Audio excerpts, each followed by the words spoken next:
You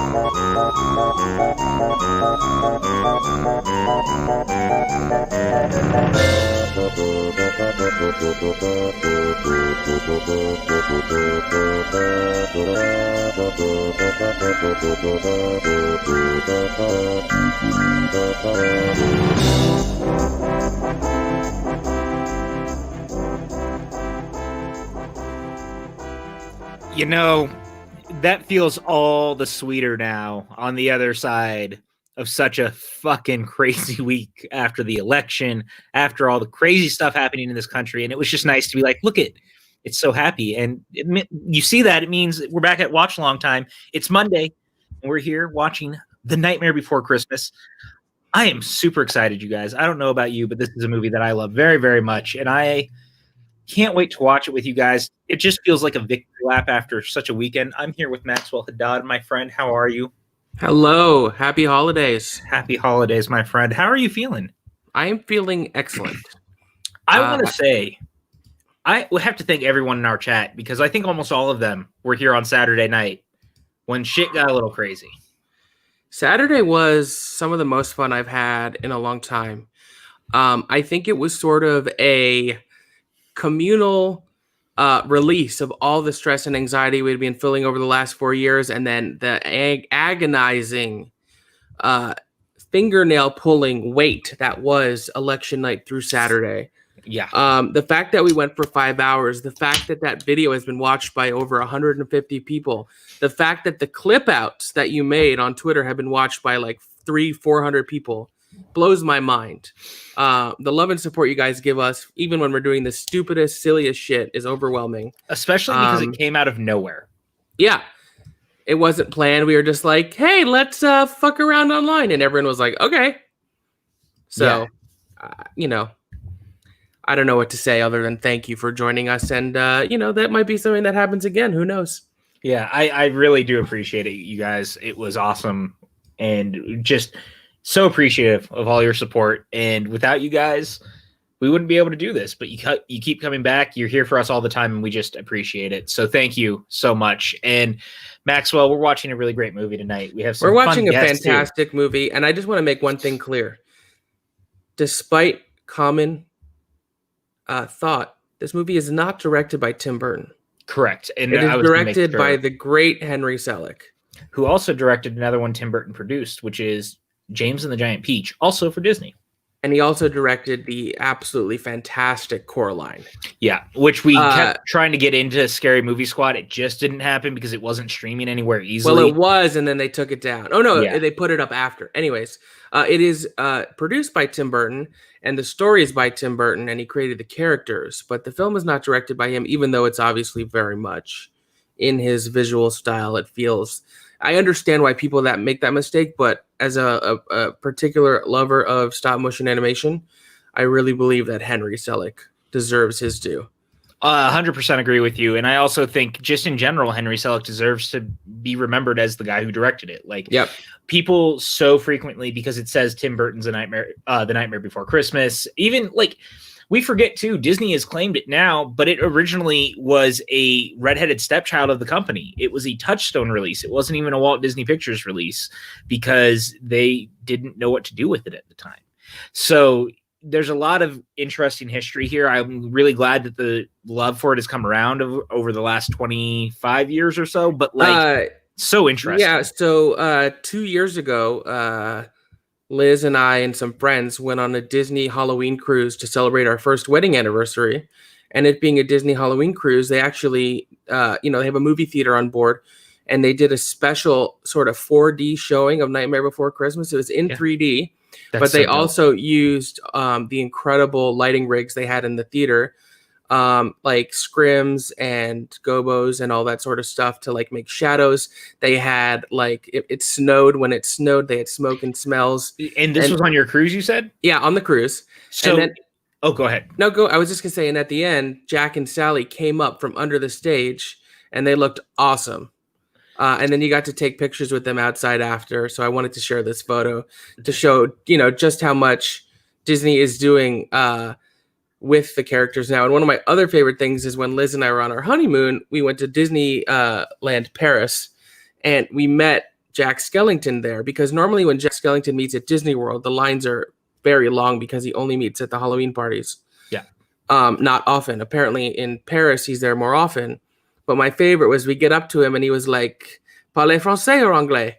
And I said English, and Jack immediately turned into English instead of French, so cool. Even though he had a French accent. I thought that was so rad. So it's funny. I've seen Nightmare Before Christmas with a similar 4D experience at the El Capitan. I'm theater in Hollywood.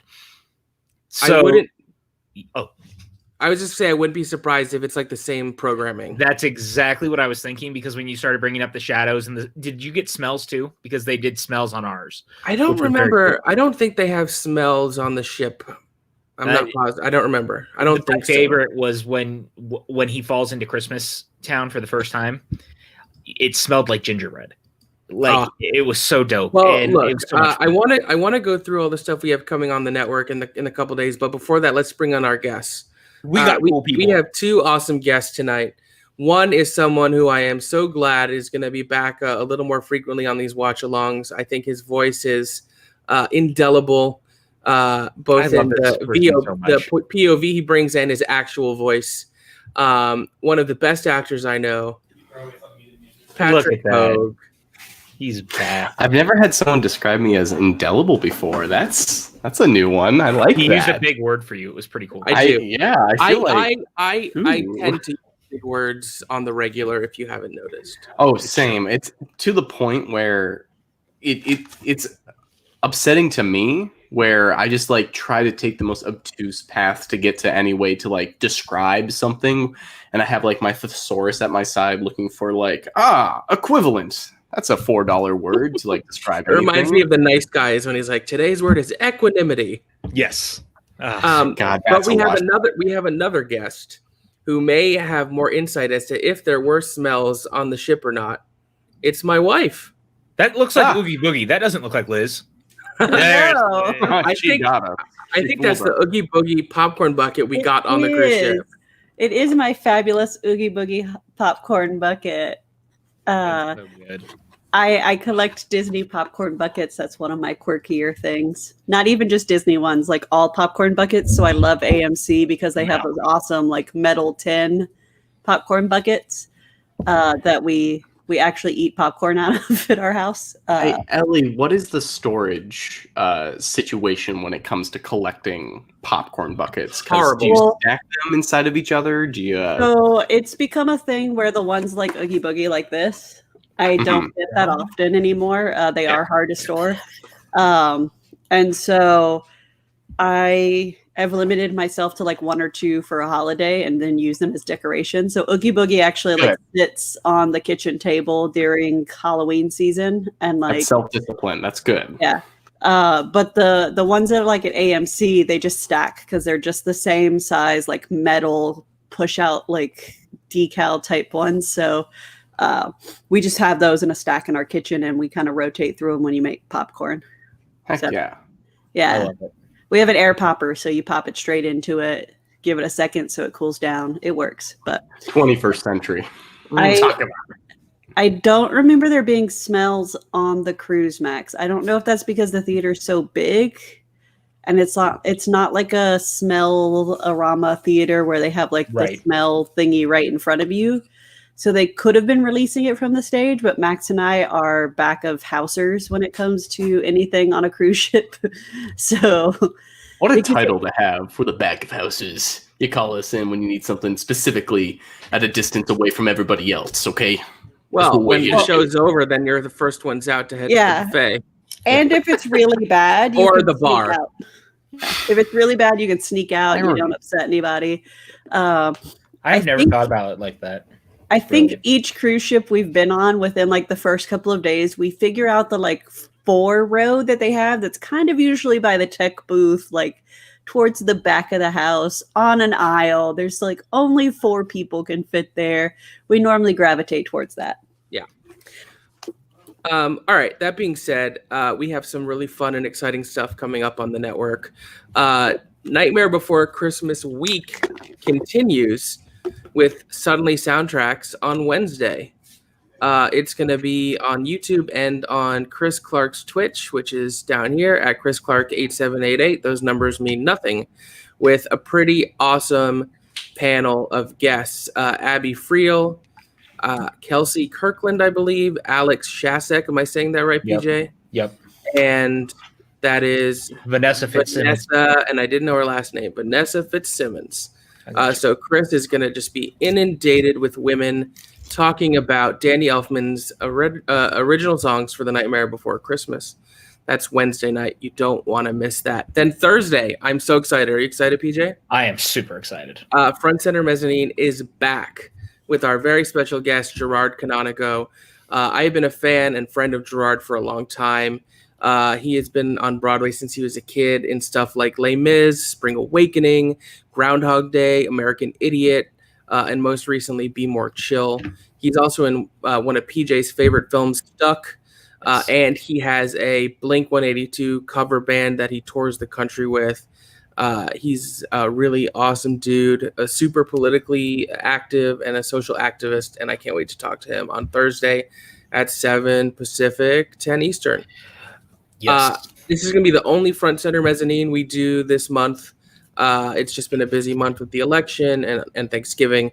And then we're going to do 2 in December. One will be an interview, and one will be, like we did for Halloween, a very special holiday episode where we talk about our favorite holiday musicals. And I'm hoping to have Preston Max Allen back on that episode again, as well as 1 or 2 other guests to just, gush about our favorite Christmas/holiday musicals. Yep. Friday night. Well, real quick, I didn't realize this until just about a moment ago. We're going to have to push this one to Saturday probably, because Friday night there is a Schmodown pay-per-view event. We can't do it Saturday because that's the live stream. Oh, that's correct. Well, we'll figure it out. We could do it later. We could. So we're supposed to be doing a Planes, Trains, and Automobiles watch-along Friday night. I'd very much like to do it.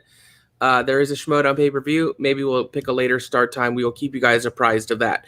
But Saturday into Sunday is the 24-hour, it's actually like 26-hour long Smash-a-thon where the entire community is getting together to raise funds and awareness. If you don't know, our good friend Kevin Smets, the Smasher, was recently diagnosed with stage 3 colon cancer. And so, there's already been an incredible outpouring of support. His GoFundMe has already raised tons of money, and I know his wife and new baby are incredibly thankful for that. But November 14th through 15th, so Saturday to Sunday, and it's going to be on its own YouTube channel created specifically for this event. We'll be tweeting out the link for that. But pretty much everyone you know and love for the community is going to be a part of it. PJ and I are hosting a very special Sunday morning unwind with some cool guests from the Schmodown. I know Call to Action is part of it. Gucciverse, Janine the Machine. I know some of your favorite Inner Geekdom competitors will be there, and more stuff to be announced. But I'm also thrilled. If you used to watch our family game nights that we did, in particular Family Feud, we are bringing back Family Feud. We are doing Family Feud as part of the Smash-a-thon. That's going to be Sunday afternoon. All of the competitors making up the families are either Star Wars or Inner Geekdom competitors. And Family Feud is being hosted by myself and Rachel Cushing, which I am so excited for. I'm super excited. Pretty much going to let Rachel take the reins, and I'll just be there for moral support because she does not need a co-host as far as I'm concerned, but I'm happy to do it. So please, if you can watch all 24 hours, incredible. But whatever you can tune in for, whatever money you can be able to give, I know Kevin and his family will be hugely appreciative of it. There will also, I don't know if this has been announced yet or should say it, there will be shirts for sale as part of the stream as well that say Smash-a-thon on it. And all profits made on those shirts are going directly to Kevin. And those are going to be sold through a website that is specifically designed to raise money selling shirts. So the profit margins are much higher than if you use TeePublic or something like that.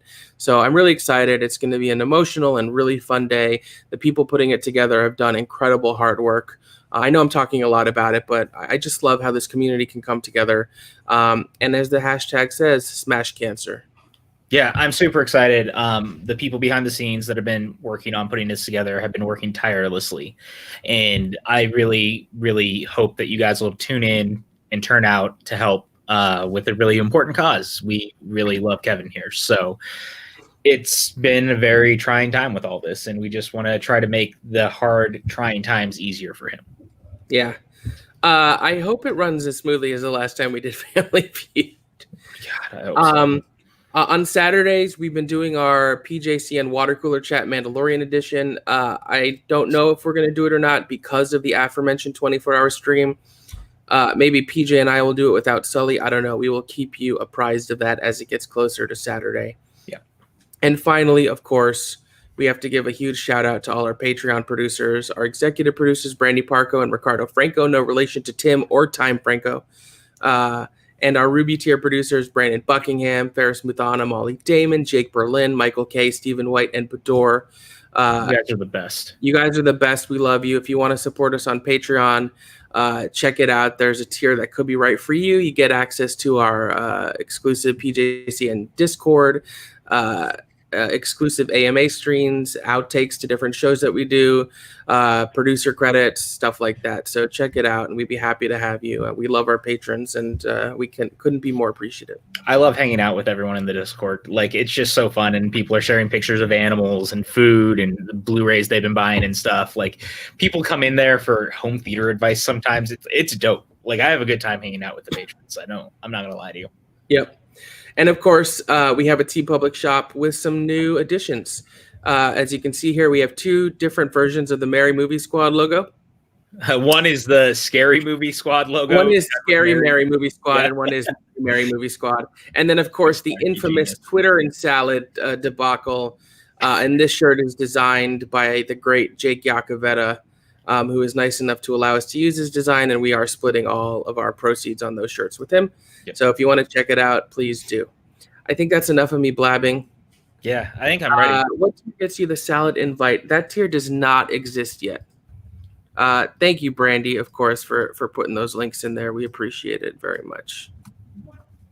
Well, if you've never been here before and this is your first time, welcome. If you have been here before, I'm sure you know how this works. Nightmare Before Christmas is available on Disney Plus, or if you have the Blu-ray or DVD or you own it on iTunes or whatever, that's awesome. We are all at 000000. PJ is going to count down backwards from 5 to 1 and say play. We're all going to press play, not on 1, but on play. So 5, 4, 3, 2, 1, play, and we'll start the movie together. And we're going to talk about it and hopefully enjoy it. I just realized I am not wearing my headphones, so give me just a second. I plan on enjoying it. I do too. I love this. I know. Wait, do you use different headphones while you're underneath your over the ear? Because I'm using a different computer now.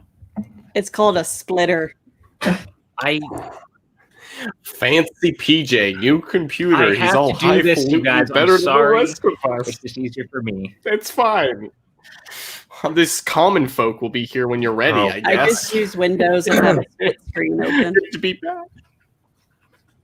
Wow, $1,000 a month for salad. Oh no, $10,000 a month for salad. If someone did it, I would pay a developer to make salad. Yeah, if someone gave $10,000 to our Streamlabs, Liz and I would single-handedly ensure that there is a social media platform that named Salad that exists within the next 2 to 3 months. I'll just say, if somebody donated $10,000, there's a lot, or there's not much I wouldn't do. It's just what I'm saying. Hi, Luna. Hi, Luna. All right, I am ready now. I'm trying to sit back there, but Oogie Boogie's in the way. Okay. Again, PJ is going to count down 5, 4, 3, 2, 1, play. We'll start on play. I'm really stoked to watch this. I know there's much debate over if it's a Christmas or a Halloween movie. I just think it's a general holiday movie. It gets me in the spirit, and that's exactly what I want to do. So, PJ, after you. All right, guys. I'm ready as long as you are in 5, 4, 3, 2, 1, and go. Hi, Dipper. Yes. And yes, if you do want to give us $10,000, here is the Streamlabs link. You know, everyone can't see you like they saw Luna because do you know what I like to see when we pull up these movies? A running time that's under 90 minutes. This movie is 78 minutes. Yeah. You also have to remember especially in the early 90s, stop motion animation was an incredibly laborious. I mean, it's still laborious, but now they meld CG and stuff with it so they can, make more efficient. But the production on this film must have been and there's forever. There's also the added difference of like, with Paranorman and the stuff coming out of that studio since then. They do a lot of 3D printing now they design the stop motion where just the front faceplate is changed, so it doesn't take nearly as long. They literally had to handcraft every single one of these claymation like creatures. Are you seeing this shit? Someone took the time to Photoshop Tim into the TARDIS. Who is Time Franco? God damn it! Time Franco is back. Time Franco is back. I want to let Tim I love the way this starts with the narrator and the different trees. Yeah. Okay, so I did this song for my high school chorus. So it's like I have all the lyrics to all these songs pulled up. I don't know all of them, but every now and again I'm gonna spook and jam out. Boys, girls, every age. And the shadow work on the claymation or stop motion, whatever you want to call it, gravestones is amazing. It's even like, what you were talking about, Ellie, of like, there's more processes now to make it more efficient to do like kind of stop motion and to like not make it as laborious. And like, as the absolute expert and film master that I am, please cut that out and never have it come back to haunt me. I always look at stop motion as just magic. I get the process. I understand how it's done, how you design it, and like how you go about making it. But like something like this is just the fact that it is as good as it is while still being stop motion is just extra magic on top of it. Of like people like this is passion just on a screen of like, because you just have to like tweak everything, like every like tiny little thing. And I feel like, when you watch the transition from hand-drawn animation into digital and like you watch those early Pixar movies now, you can tell they're a little dated. Like we're watching this years after the fact and it's still smooth, clear. Like it's just the fact that they have the animation be as good as it is on top of like these camera movements that are as like crazy as they are, and still it all just like the way your hair looked blowing in the wind is amazing. Yeah, it's almost like I feel like this stop motion claymation has done, when done right, has aged the best, because hand drawn ages well too, but hand drawn ages. I'm just saying, like there's that. You even look at the beginning hand-drawn animations and there are these like rough jumps and stuff. And I think these like by the time claymation was good enough to justify the cost of making a full length of it, they had to make sure that it looked good. It's like this movie is so popular and so good that it almost doesn't get the credit for like how much of like stop motion it pioneered, of like a lot of the techniques of just. This was so ahead of its time and so, kind of dressed in what you were talking about, Max, of like, everybody thinks this is a Tim Burton movie, and it's a very understandable kind of position to take. Design and stuff.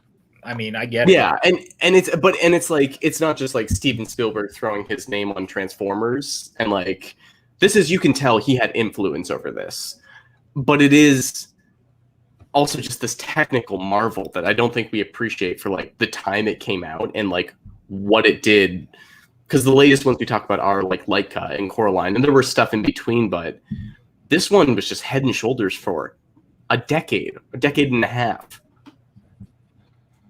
Yeah, I mean, and it was funny because they tried to stay in this business with Henry Selick and Burton.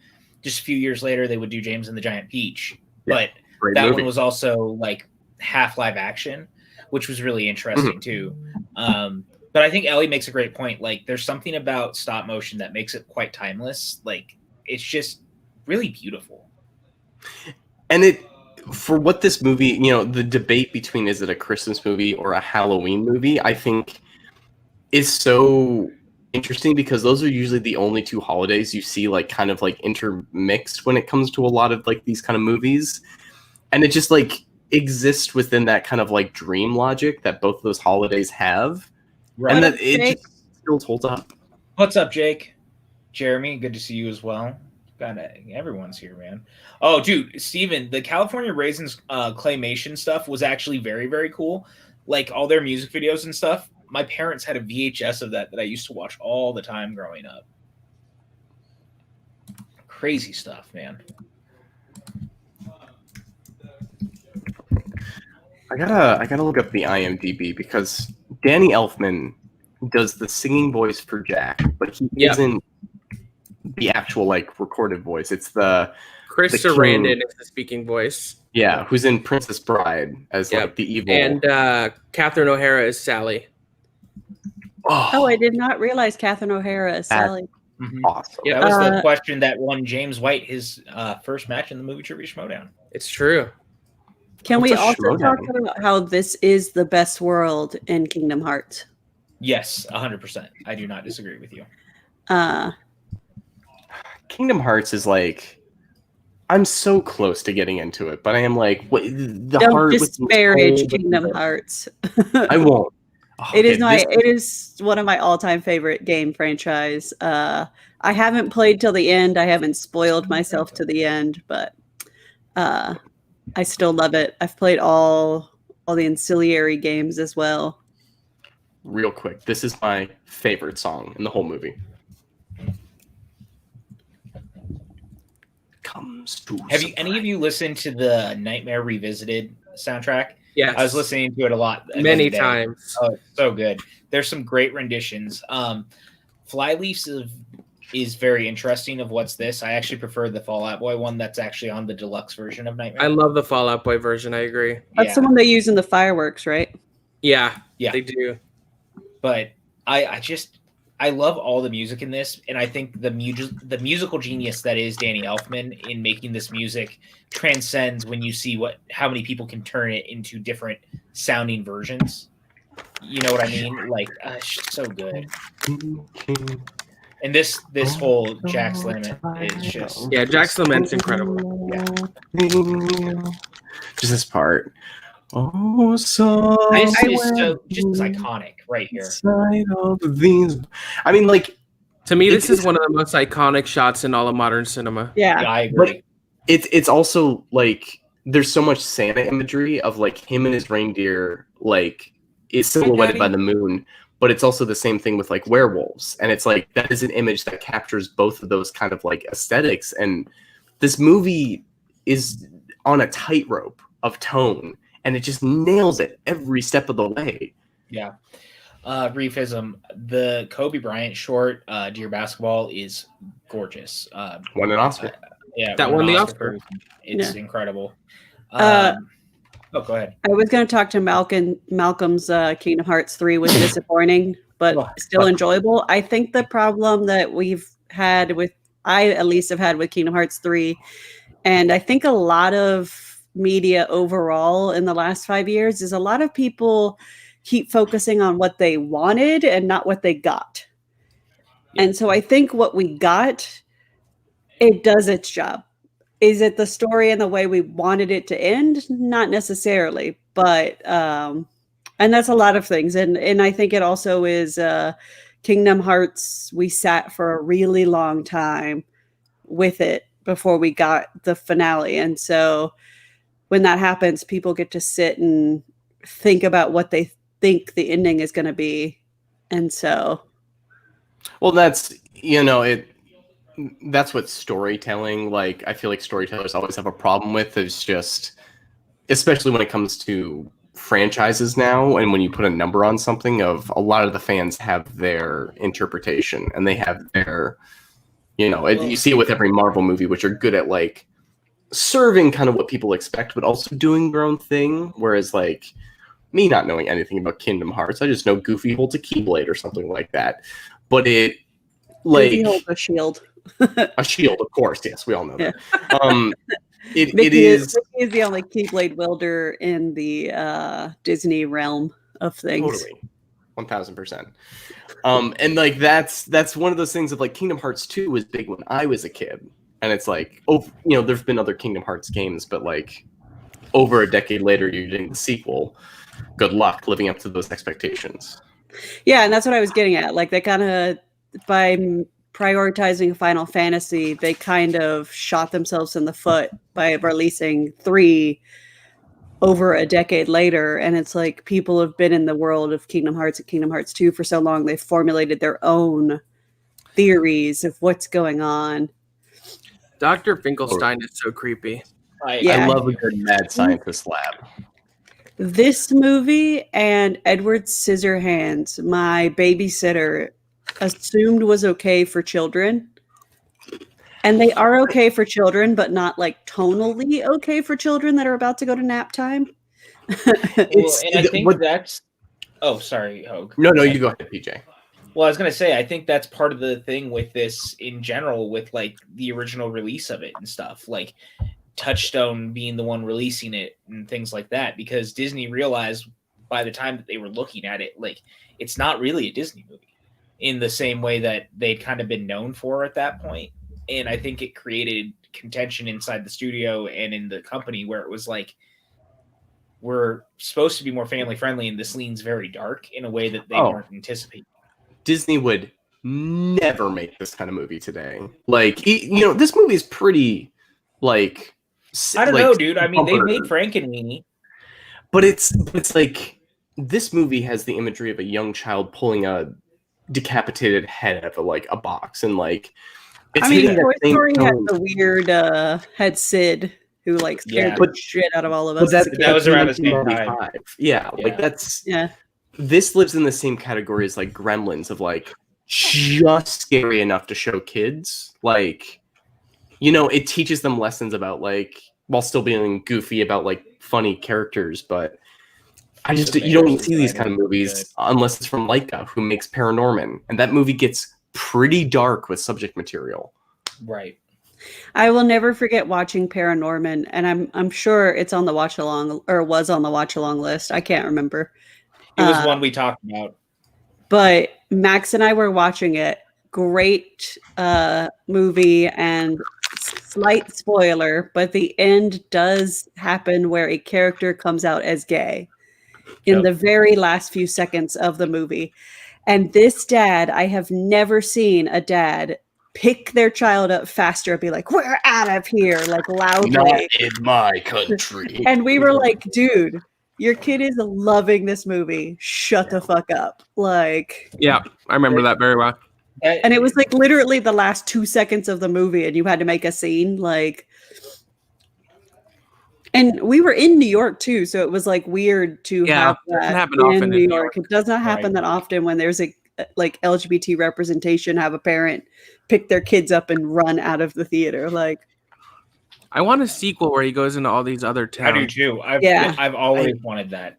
I want to. So here's the deal, Brandy. I'm probably gonna have a scotch after this, thanks to you. I was talking about this during the Into the Spider-Verse watch along, of just movies don't really capture autumnal feelings pretty well, but like this environment, like the warmness of it, like the fall feeling, it's a hard thing to capture in this movie. Yeah, prop culture is pretty cool. Sandra, are you related to Patty? Same last name, if I'm not mistaken. That's pretty cool. 0. Thank you, Brandy. I like the closed captioning said arf arf for 0. This music is so Christmassy to me. This is my favorite part. Oh, this is mine too. My other favorite song. Like, I love how they make Christmas feel like, Christmas Town feel like the elf animation, but also it's kind of creepy. The aesthetic style between Halloween Town and Christmas Town are so different. I love it so much. Okay, good to know.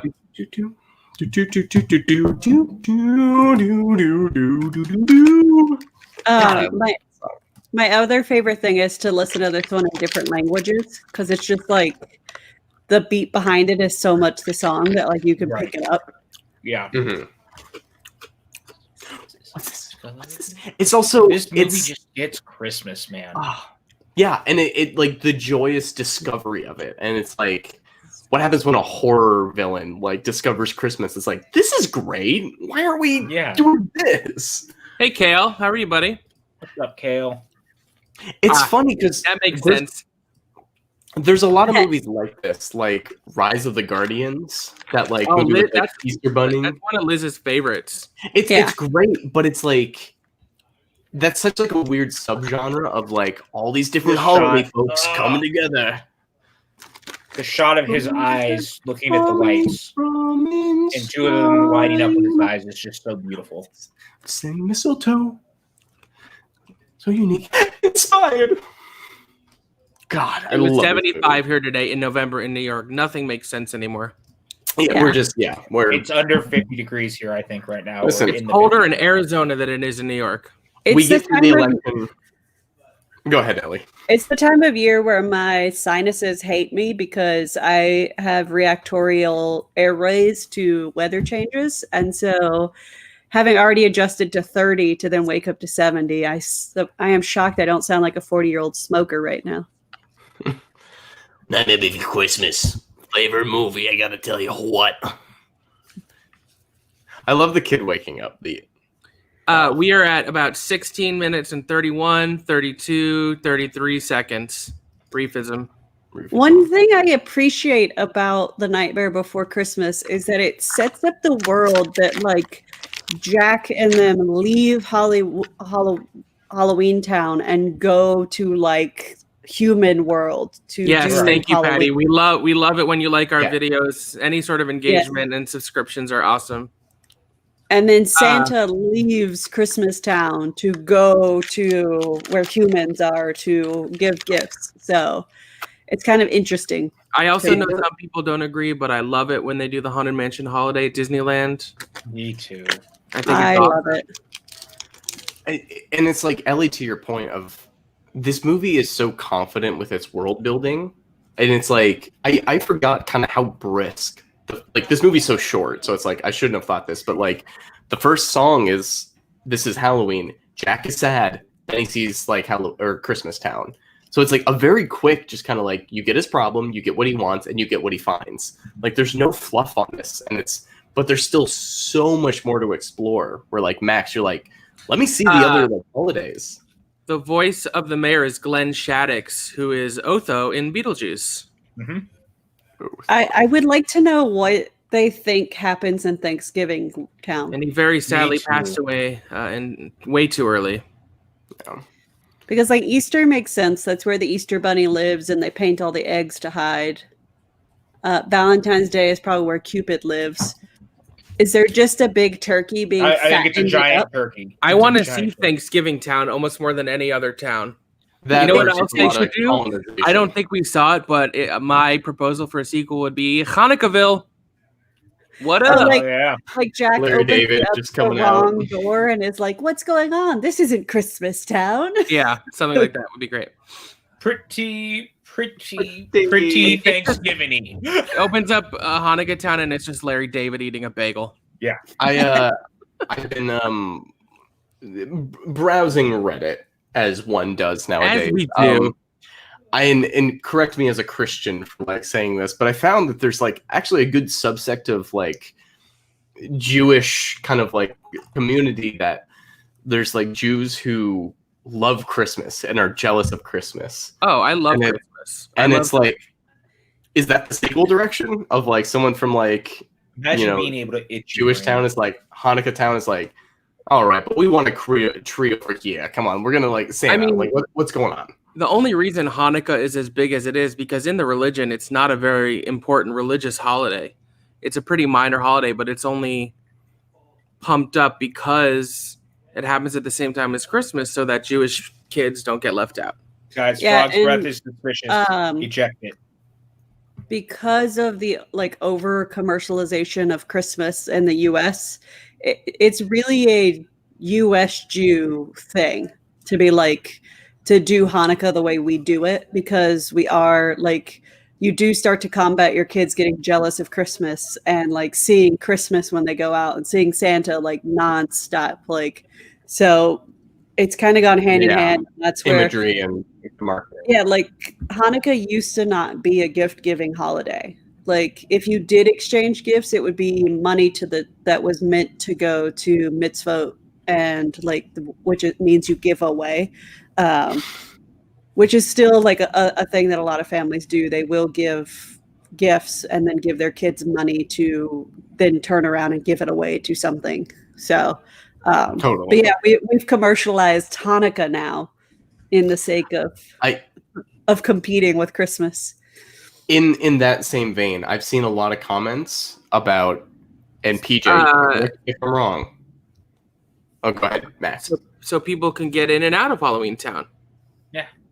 Yeah, they got to go like sneak into the real world and spook some kids at night. What am I supposed to correct you on, Hogue? I've seen a lot of comments, and especially Malcolm's last comment of Hanukkah Town would just be Adam Sandler singing of we have no plans to do 8 crazy nights, right? Like I feel like that wouldn't go well with the 2 Jews on the channel acts that very quickly. I saw Ferret organizing something. Yeah, because it was one that Maxwell and I both agreed. Even before we had talked about it, we were both like, "Yeah, no." I'm in favor of that. Yeah, it's just sad that's really the only Hanukkah representation we have on a major movie scheme. But there is a Disney Channel movie that is a Hanukkah movie. Isn't it a Hanukkah basketball movie? It is. Which one is that again? Like basketball. The Miracle on Court or something? Oh, yeah. Yeah, Full Court Miracle. Yeah, Full Court Miracle. Yep. I remember that. It is their Hanukkah movie. Is it on Disney Plus? It is.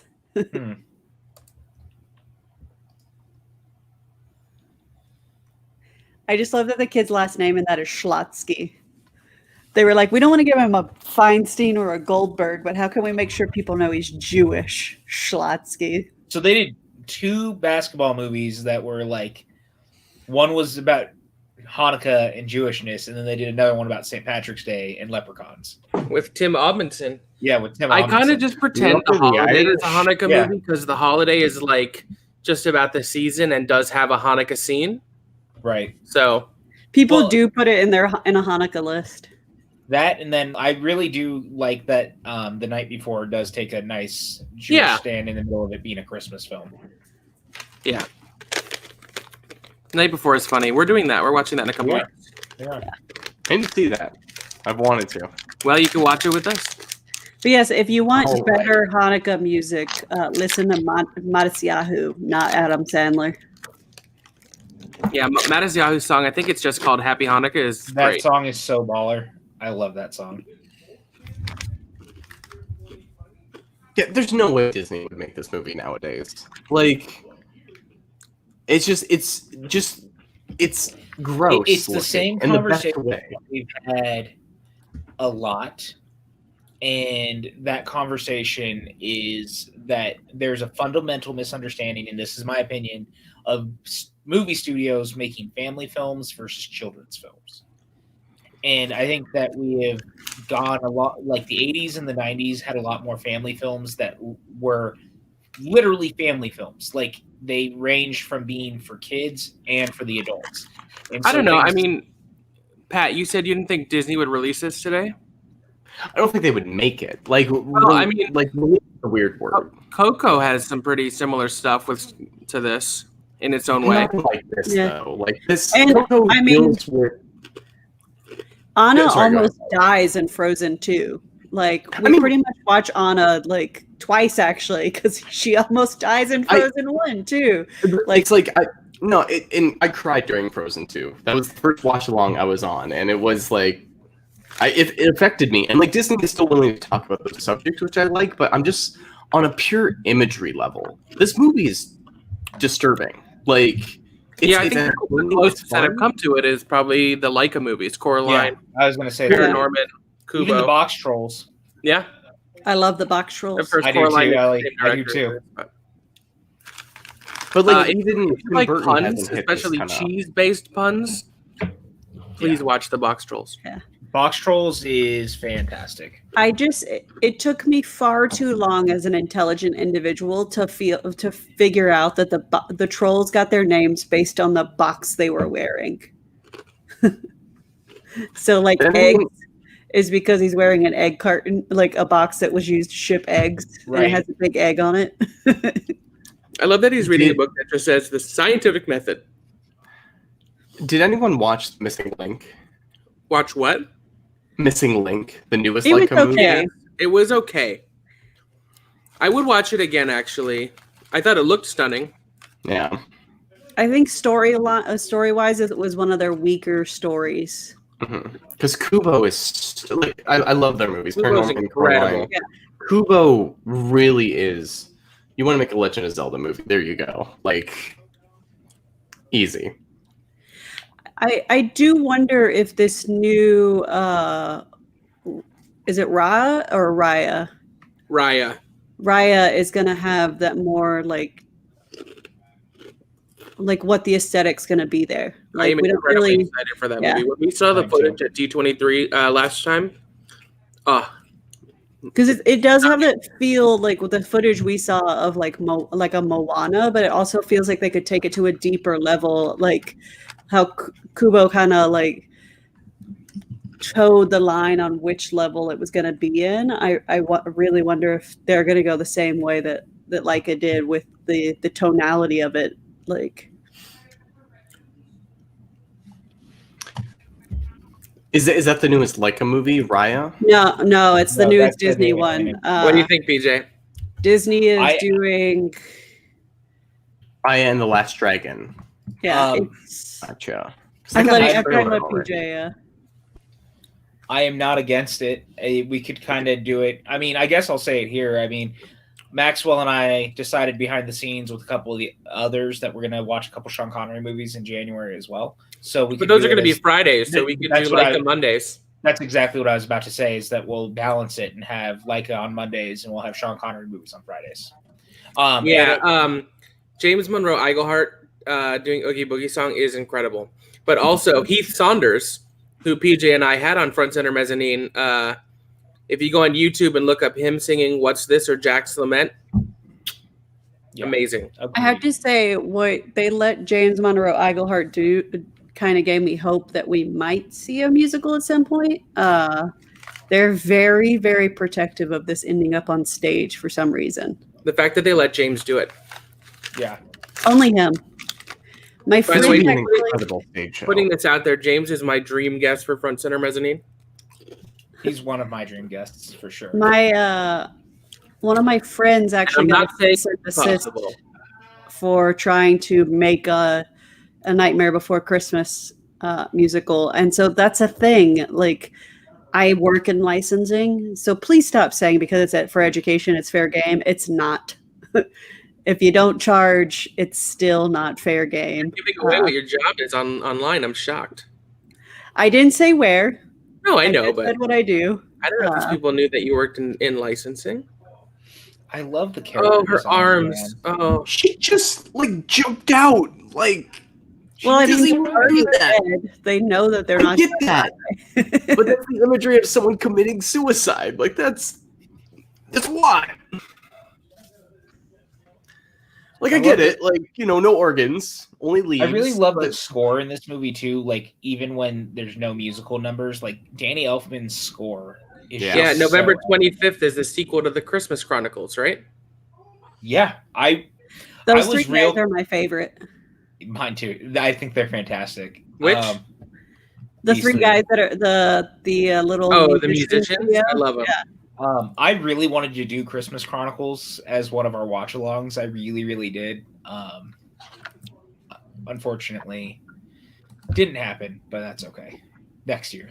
Hey, we have Tuesdays and Saturdays. Who knows what we make cock up? The other thing I was thinking is cook up. I said cock up when I meant to say cook up.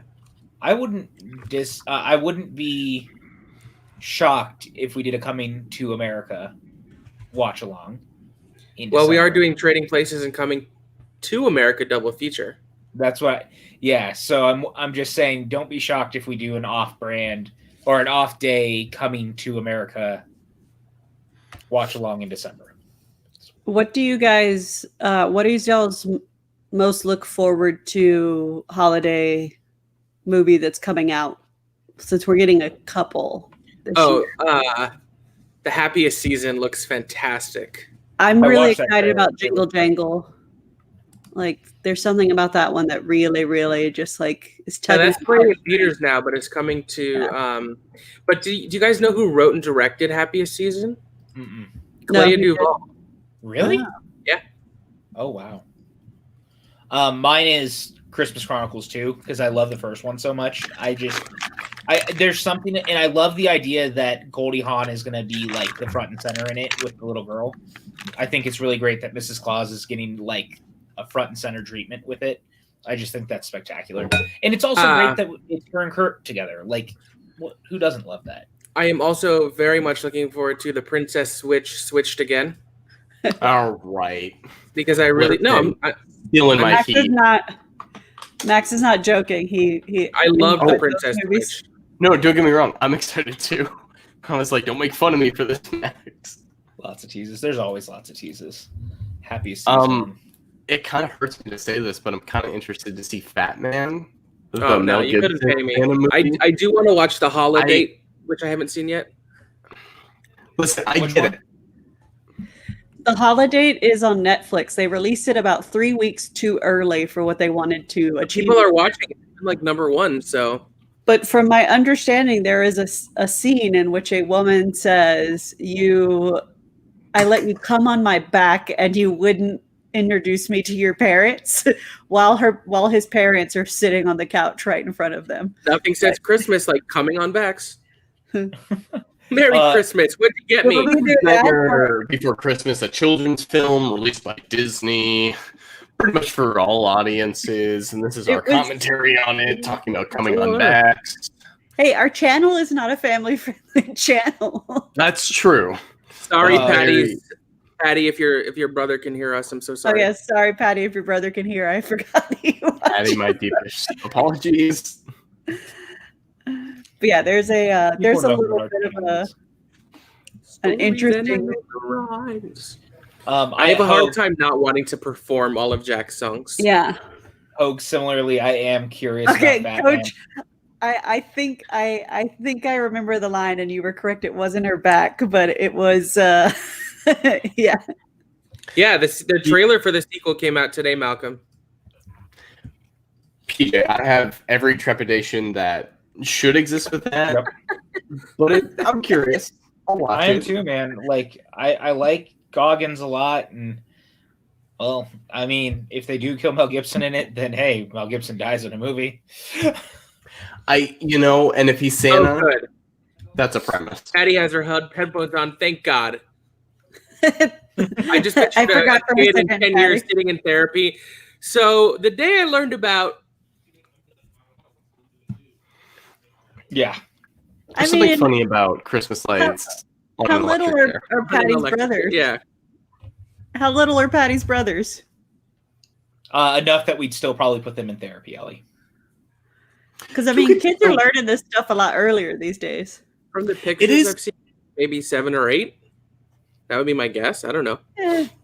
So I'm gonna throw a question to the void, and see if you guys does Nightmare Before Christmas have an exclusive deal with Hot Topic? Because it's like, why are there not board games of this? Why are there not video games? There is a board game. There's Monopoly. I think there's Nightmare Before Christmas Monopoly.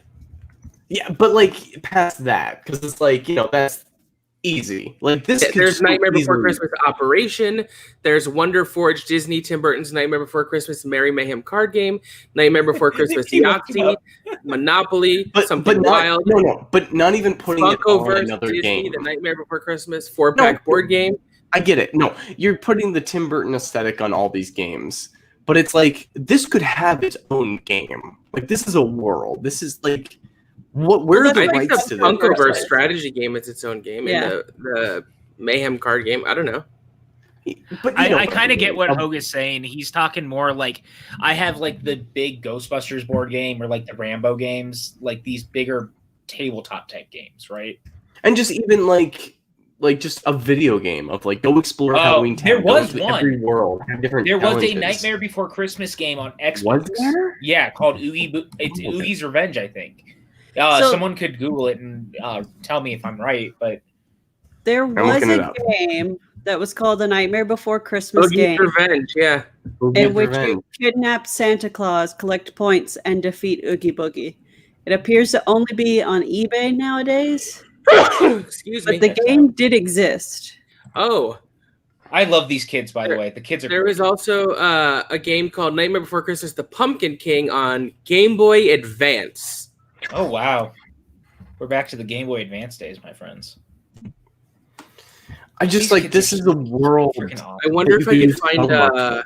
an emulator agree. for that, a ROM, and play Yeah, it. so NECA had released a game at some point that was a Nightmare Before Christmas, like large board game, not anything mixed with anything else, and it just is not available anymore. There is, so maybe I'll play the Nightmare Before Christmas Game Boy Advance game on my Twitch. I love that idea. Okay, so this this gets stuck in my head like a mother. Yeah. I'll probably be singing this for the rest of the Oh. week. Yeah. Look who it is. Oh, what's Hey, up, Keon? Keon. Hey, Keon. Maybe Keon is time, Franco. Oh my god. Would Keon troll us Oh, that badly? Thank you, Brandy. No, I don't think he has any idea. Whatever My happened to time, friend- Franco? I am officially Maybe putting out there will be a reward if you know who Time Franco is or admit that it's you. Yeah. I'm not saying it's a monetary reward. I'm just saying a reward. Yeah. So Oogie's Revenge is a pseudo sequel with Tim Burton acting as a creative consultant. I don't know a ton about it, but I need to look into it. I just remember it came out. If anyone on the channel wants to see really cool Halloween costumes, which were, are their names Rock, Shock, and Barrel?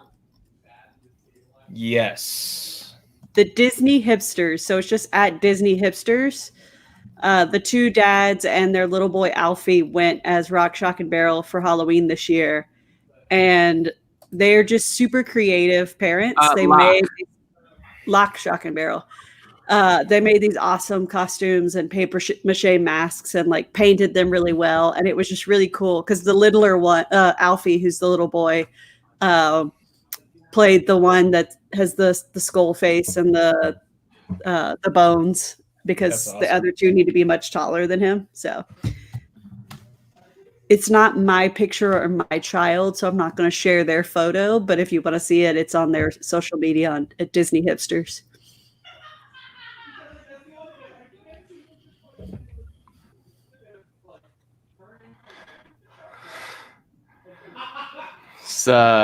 After coming off of a couple of Rugrats movies from a few weeks ago, it's like this is. Oh, Those, I hate These movies were like Scorpions. 2.5 months ago already, weren't they? Feels like Yeah. it. one of the You know- last watch-alongs that was on. Feels What is y'all's thoughts Recent. on the existence of Lock, Shock, and Barrel? Do you think that these are three little kids that died? See, I'd now never we're thought getting about into the But hierarchy yes, I of the do now. world.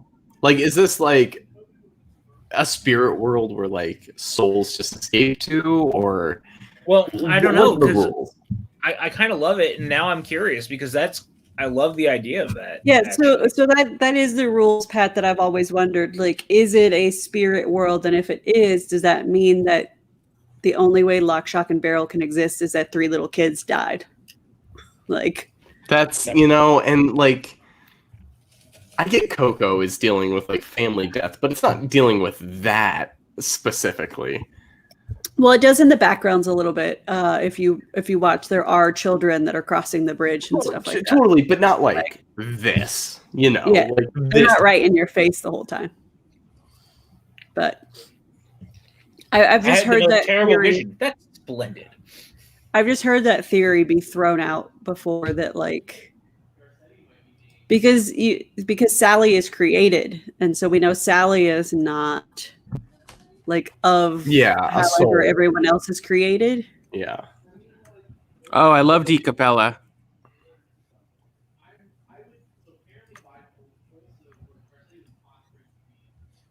So Tim No, just but woke it's up, by funny the way. when you think about like that of Sally is Frankenstein, or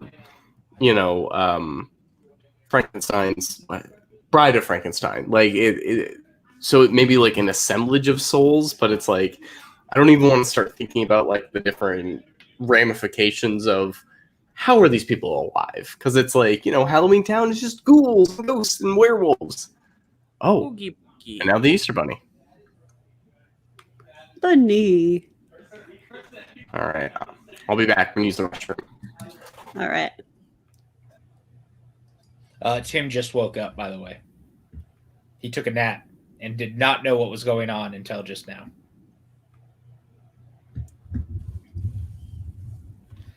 So, just so you know, Time Franco, if you're still watching, Tim might pop in here. We're still trying to figure out who you are. I do know that my mother said that we were these three little hoodlums because my brothers and I were terrible children. 3 little hoodlums. I mean, how else would you explain Lock, Shock, and Barrel? Troublemakers? Troublemakers, okay. Yeah, troublemakers probably better. I think my family actually used the word heathen more often than not. Heathen works, yeah. So we'll go with heathen. We were called heathens quite a bit as children. I one of the things I really love about this movie, by the way, is that like Jack's so sincerely wanting to love Christmas, and like he's not trying to desecrate the holiday. He wants to do Christmas the way that he knows, and I kind of love that. You know what I mean? Yes. I think it's sweet. There's some ghosts right there.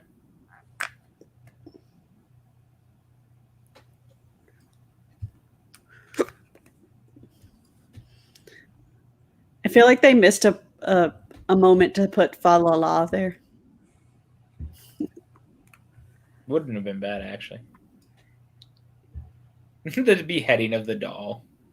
And the thing is that they all think they're doing it, but they're all treating it like Halloween time still.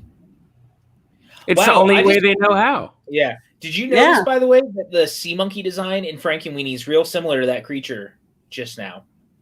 Well, there's a few Beetlejuice type characters that come up too in the background. Yeah. The sand snake kind of looks like the one Beat It with Chains, whatever they're making. I love the Vampire Teddy. Vampire Teddy is my favorite. I have a Vinylmation. But guys, remember Vinylmations? Remember Vinylmations? I have a drawer filled with like 100 of them. Is that part of what we're getting rid of in our move? Getting rid of, no. Putting in storage, yes.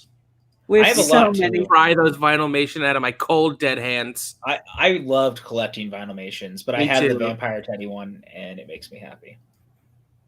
To the most deal. I mean, let's be honest. He's not wrong. That is how you make a hat. You just have to make it look less like a dead rat. Because like mink are basically rats, and people make hats out of them and put them on their head.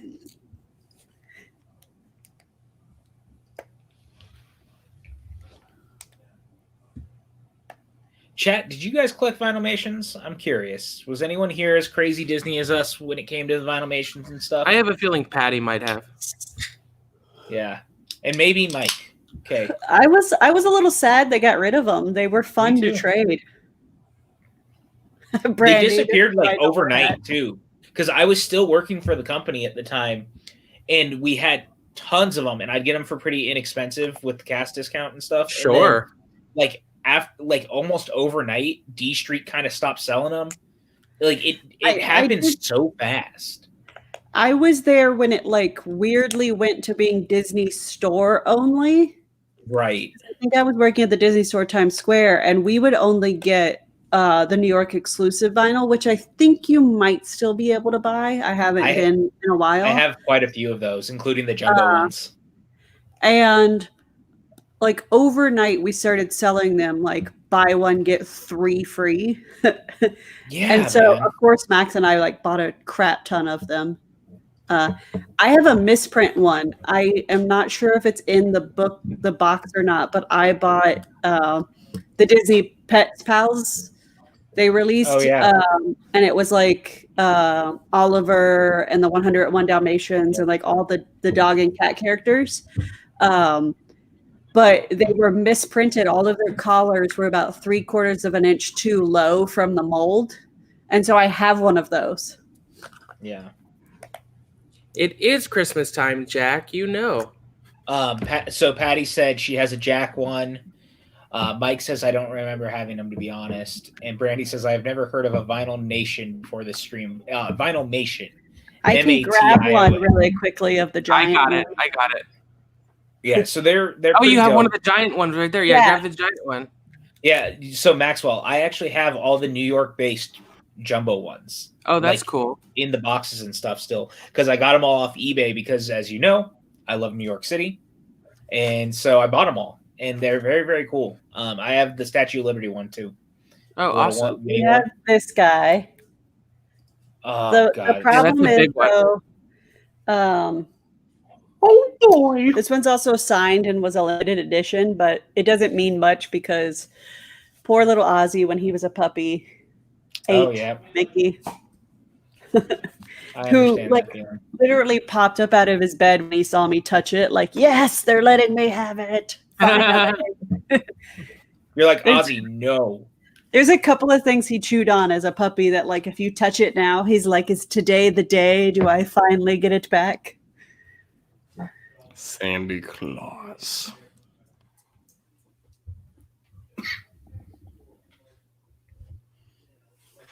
Did this unsettle anyone else, the idea of just like Santa Claus being in a bag? Like someone could just kidnap him? No, Brandy, we're not talking about vinyl records, but I do collect vinyl records. Yes, it is off-putting. But yes, this is a giant vinyl nation. The real ones are like this big in comparison.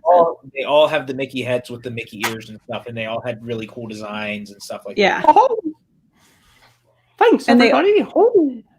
They're not dissimilar to Funko. I think that's really what happened is that Funko kind of popped on the market. I don't disagree with you. The big thing with Vinylmations was that they used to be blind buys. Yeah, and then they stopped being that after a little bit. Like, they still had some, but there were like very specific sets where you knew what you were buying if you wanted specific things. And I've gotten away from blind buys. Like, I really want to get into wishables, which are the little plushies you can buy at the parks, but they're blind packs. And I'm like, I just don't have the space anymore in my life to deal with blind packs. Yeah, I also don't have the mental capacity to deal with the blind packs at this point. So I just want to say, I like the voice of Santa, and it is Edward Ivory. His only other film credits are 9 Months, a Hugh Grant movie. I've seen that movie. Quest of Delta Knights, Police Quest, open season. That's a video game. Oh. Okay. Blood Red. Yeah, he doesn't do a lot, but he has a good Santa voice of like, don't you dare. So Brandy says she moved far too much growing up. The only thing my parents ever let us keep were books, so I've never been a collector. I get it. My mom was a collector. My dad was not, and the collecting thing really rubbed off on me, as is very obvious with my movies and stuff. But even like you can kind of see it like up here, those are all pop vinyls. Behind me, there's some pop vinyls.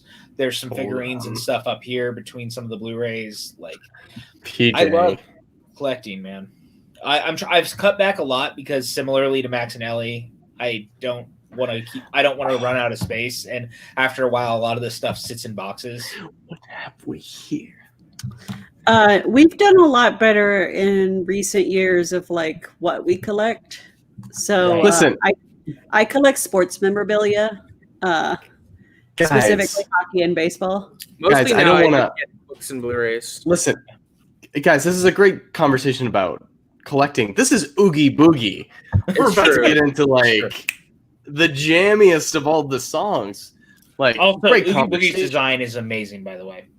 I love the design. And by the way, this is Ken Page, who was in the original Broadway and on the film version of Cats, playing Old Deuteronomy. And he's King Gator and All Dogs Go to Heaven. I do love All Dogs Go to Heaven. That's a sad movie. Whoa.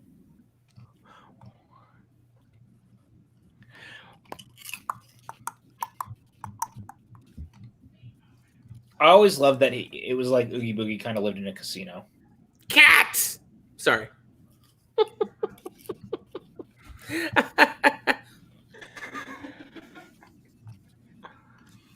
Like, it's just the fact that he was filled with bugs and maggots. I'm like, Well, and well, his is that tongue what's is in fake. me? Yeah, like, well, now I'm concerned about myself. Yeah, like I said, I think his design is freaking awesome. His hideout or his home, like this whole casino design is fucking awesome. Yeah, like, it's lost, but it's also like as a kid who I'll announce it now, guys. This big announcement 2 days ago. I just 100%ed Super Mario 64 on Super Mario 3D All Stars again. This is very like King Boo, like, and his casino, if people know it. So that's a top-notch reference for all of you PJ Campbell heads out there. PJ, what do we call your fans? Like, what is our fans? Your ours? Don't put this on me. No, I'm not the sole entity. PJ heads, the Campbell soup, the like. We gotta have a name for like these folks. I think we should just call them the Corgi Squad. Corgi Squad, yeah. Corgi come out. Corgi heads. It would be like a play off of the parrot heads for what's his name, Margaritaville boy. Why don't we let our Patreons vote on this? We can make up a couple. Yeah, I like where your head's at. Corgi heads isn't bad. I do like that as the baseline. If people can improve on that, great. If not, good one to go with. Cork Maniacs. Not bad. Little tough to like verbalize. This one's a little out there, but PJ's bitches. We'll workshop it. We'll do some market testing. I feel like the like 30 to 40 range. Fair.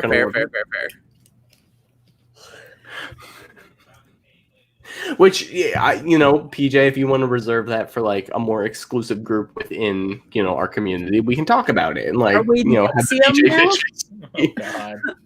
Are we NXIVM that like the higher you give, the closer to being a PJ bitch you get to be? Ellie, I'm not sure how comfortable I am with this conversation, everybody. Listen, we're gonna have to like set up this hierarchy, this kind of Patreon tier. Like, it's gonna take a lot of work to sell that to people. You're seeing the behind the scenes here, folks. This is how the apple gets baked, or however the phrase goes. The highest Patreon tier member, I'll make them a bowl of ramen. I love that Zero is Rudolph. I know. Yeah. Also, I love the design of the skeleton reindeers. I really do. I think they're brilliant. I love that on the surface they did get the essence of Christmas. They just missed the mark everywhere it was important. So we have 2 votes about this. Oh boy. No. So we'll go with that one. Yeah. I thank Brandy for her service because I agree. I feel like Brandy is a dead mother that kind of like. I was fully joking. I apologize if I upset anyone. I really do. No, Ellie, Brandy is like the bear mother, like ready to discipline the cubs of like, all right, guys, get in line. Oh, Sally. Moira Rose. I always remember though, this is my least favorite song in the whole thing. It's such an interesting, like, kind of not phenomenon, but like trend you see throughout like a lot of Broadway shows of like the lament of the love interest always seems like kind of just a reiteration of like the protagonist's lament or like the protagonist kind of like sorrowful song, and it's like the musicals that exceed and do it well give them like the breadth of like a different perspective when it comes to their song, as opposed to just reiterating like this is kind of what Jack is talking about it, but like just from Sally's perspective. Like there isn't like anything given to her specifically, and it's the great musicals really like make it individualized. And like Nightmare Before Christmas, great, we all love it. Brandy says we're just the squad, to leave it at the squad. We could call it the PJCN or the PJCN squad. That's a lot of letters. I don't know how to spell. I think my bigger problem with this song is that we just got like such an upbeat, like we're off to Christmas, and then they cut it to go into this look. It's Jack's Lament at least fits the tonality of where it is. Sad, like we've gotten into it. It is funny because it's like you're ready for the Christmas hijinks to like happen because it's like, all right, they're about to do it, and then everything slows down a bit too much for that moment. But it's like I like Sally. I'm so emotionally like, come on, you deserve a victory too. But I am like, no. Oh look, let's it's get to the fun everybody, part. and it's her birthday today. She is 2 years old. I remember them being puppers and cute. Salad Squad, Time Squad. There's some good ones in there now. I do not like Time Squad. Less Time Franco, the better. The more Tim Franco, the better. I still want to know who Time Franco is. Goddammit! I'm dying to know. Oh no! Again, there is a reward on the table. Those first-person shots, like, are these computer generated? No, I don't think so. They gotta be done with a camera of some sort. I believe it just because of how intricate the rest of the movie is, but like it just seems so crazy. Right. I love the design of all the kids too. Like it feels like a Okay, feels this like shot traumatized me as a kid. Yeah. The head coming out, like pretty screwed up. Freaked me out. And it's just like same thing with Gremlins, but with like Spike at the end, like melting. So one of the things I've always loved in the movie is this right here. All the adults, you never see their faces, and they're also brilliantly hidden. Either like the camera pans away from it, or like that police station shot where they're hidden behind the police light and stuff. Like right here, the shadow instead. Like I've always liked that. It kind of gives you a Peanuts vibe. Peanuts, but it also does that thing like that I think some of these best kind of children's fairy tales do of like, was this all a dream? Was this all just like a facsimile of like a kid? Sure. You know what other animated Christmas movie I really like is Arthur Christmas. I love Arthur Christmas. The first time I saw it, I wasn't crazy about it, and then when I watched it again, I loved it. And this kind of reminds me of it with like everything going wrong. But also, do you remember? Oh God, Liz loves them. They were shorts. Oh, Prep and Landing. Yeah, exactly. Prep and Landing. Can you still hear me even though my video's not working? Yeah. Ellie, we can hear you. You're here. Okay. I'm just going to keep the camera off because I think Max and I are pulling too. Yeah, the reward is a cat's watch-along. The snake swallowing the Christmas tree as the kid screams. I'm sorry, like, that's gorgeous filmmaking right there. Not wrong, my friend. But then all this of like prepping against Christmas, like it's a subplot of just this is what happens when you like cross the wires that you shouldn't. I feel like the 90s were obsessed kind of with Christmas going wrong because we got the Santa Claus. Yeah. What if Tim Allen isn't Santa? Even bad. the 2000s because Fred Claus came out then too. Yeah. What if Santa had a brother? Wasn't that what was that movie, that Disney Plus movie last year? Oh, Noel.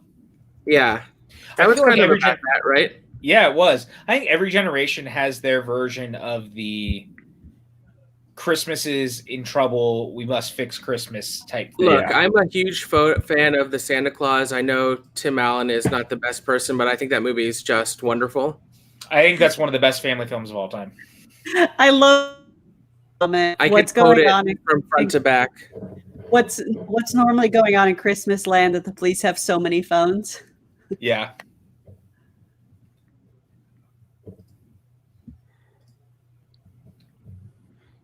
And it's just Jack is so enthusiastic that it's like, no, I want you to succeed. Well, that's what we were talking about when you were in the bathroom. Is I was like, I like how earnest he is about loving Christmas. You know, like he's not trying to screw it up, and that's why you're pulling for him, because he clearly cares. He's looking for something new in his life. It is that underlying. I totally get. Yeah. Yeah. This isn't Christmas land. This is the real world. It is like it's that underlying message, but I think kids get it. Just it's okay if you're not good at something. I had a Captain Ego shirt that I wore all the time, and unfortunately, I wore it so much, it got holy, and I had to toss it, and I can't find it anymore. This is scary. Yeah. This is intense. Yeah. This is spooky. And it still works off of like dream logic in a way that I feel like a lot of movies try to do, but I don't know, that's a hard thing to like try to do. It's just like feel cannons at him? What the heck? Wow. Yeah, the military's involved. That looked like a Bride of Frankenstein doll. It really did. Maybe it was. Could have been a nod. I mean, Sally's also clearly a nod. You know what I mean?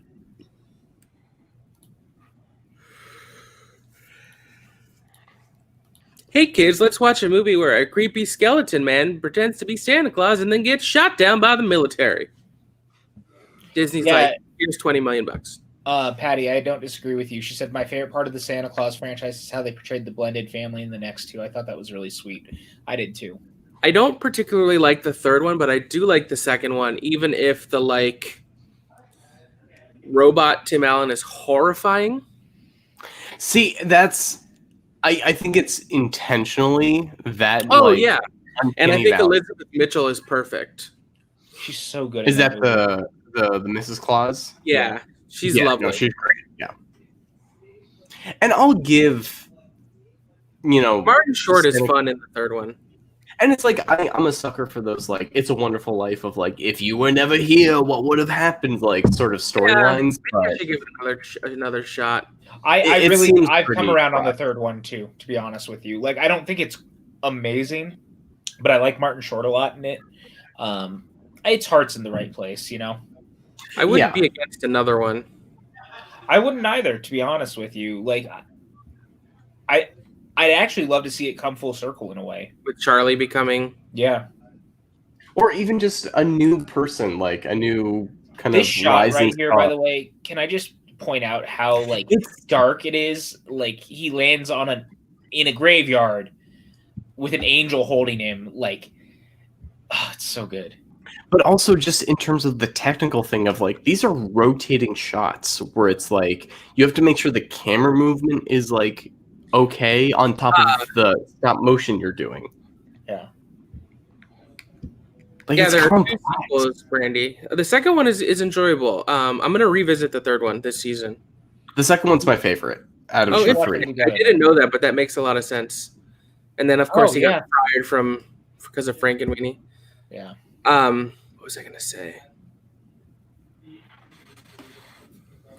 Brandy, I didn't know there was more than one. That's okay. I don't know how many people realize this trilogy. Yeah, what Pat was saying, like what Hogue was saying, like the craftsmanship of any stop motion film, but this one is just the camera work. It's remarkable. I mean, look, if you picture it, you have to move the puppet, move the camera, it's amazing. Yeah. Like I love Frank and Weenie. We just watched it on the channel. This one's camera movements and stuff are even like so much wider and stuff. Well, like, Frank and Weenie had the benefit of advancements in computer technology and camera rigs. Right.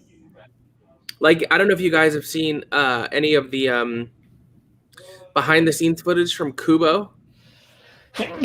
Bless you. Thank you. Yes, I have. Oh my God. The filmmaking on that. It's crazy. It's just, it's truly artist. I think stop motion is one of the least appreciated art forms and one of the best.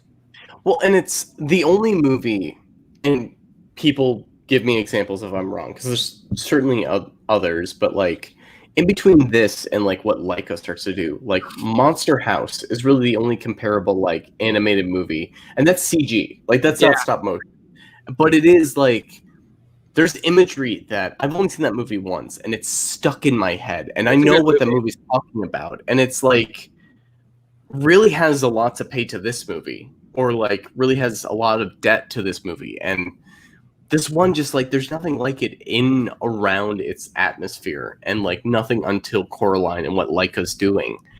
It's just so impressive. Like even the matte paintings in the background, like the complicated camera movements, the character design. Like, I agree. Any movie that doesn't choose to have David Krumholtz in it when they could have David Krumholtz in it is a crumb mistake. What year did that come out? I don't know. This one took about 2 years, year and a half to 2 years to make. From what I know, they had like 20 different sound stages shooting at once at sometimes, because you have to build everything. Yeah. One of the major advancements is 3D printing faces. So I know on Paranorman they made the figure, but then for the changes in the facial expressions, they could 3D print the faces, so they didn't have to make a different figure for each expression. They could swap out the faces, which certainly helps. Ellie brought that up earlier of just like the gap between this and now. Like what I keep saying is like Leica is just there's no middle ground. It's like this movie like happened. There's a couple stop motion in between. Correct me again if like Corpse Bride is like a big Corpse Bride. Mm-hmm. But it is Leica just kind of is on another level, and no one else is doing that because the money isn't there. Yeah, I mean, between this, I mean, you had some of the like Aardman films like Chicken Run and Wallace and Gromit. Yeah. So that's why he wasn't in Santa Claus 3, by the way. Numbers had started. Got it. Wallace and Gromit, The Curse of the Were-Rabbit, and Corpse Bride came out the same year. But you're right. I'm looking in between 93 and 2005. There were very, very few stop motion films made at all. Like, again, to your point, the Wallace and Gromit shorts, maybe, and James and the Giant Peach. Fantastic Mr. Fox is a great one. I love The Pirates. Yep, Pirates, Band of Misfits is great. So good. I never saw Early Man. I didn't either. The Shaun the Sheep movie is good. I haven't seen the second one of those yet either. Charlie Kaufman's Anna Melissa is pretty remarkable. Yes. But that's for that's grown-ups. And I liked Isle of Dogs also. Yeah. I loved Isle of Dogs. Like, I get controversy and whatnot, but, like, movie as it is. Yeah, I think stop motion and Wes Anderson are, like, an aesthetic match made in heaven. Agreed. The imagery of Oogie coming apart always also used to freak me out. Yeah. Yeah, I'm excited for this, Mike. I think it's going to be awesome. Leica also, I don't know if you've seen Harold and Kumar Christmas. Which I actually think this is disgusting, by the way. Oh God! Like that's what he's made up of is so gross. But I don't know if you've seen a Harold and Kumar 3D Christmas, which I actually think is a great, hilarious movie. There's a whole stop motion scene in that was done by Leica, which we learned the other night when we were talking about Leica. And didn't Community do a stop motion episode? They might have. Eureka also did a Christmas special where throughout the episode, everything would change. And so part of it was stop motion. Then there was another part that was anime. There was another part that was CGI. Like the reality was warping around them. It was really fun, actually. Shanna's lips in this scene are kind of creepy.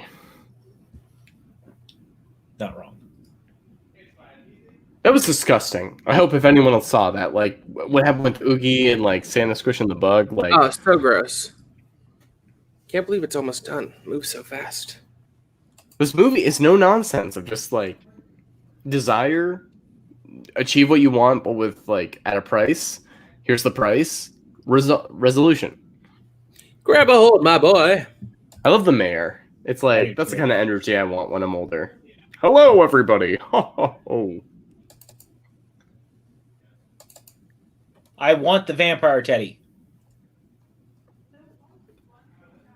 It's even creepy the way like Santa reaches into the scene. He gives him a puppy. That's so I know. cute. I love this scene where Santa goes and fixes Jack's mistakes. But it's just creepy enough. Again, yeah, Jack meant well, but he also learns in this that he has his place. Well, and it's like I think that like really helps the endearing legacy of this movie of just it has a really good message of you have value if you're good at something, and it's like you can want more and that's okay, but just like understand that where you don't think you benefit people, you do, and like that's something to hold on to. Santa.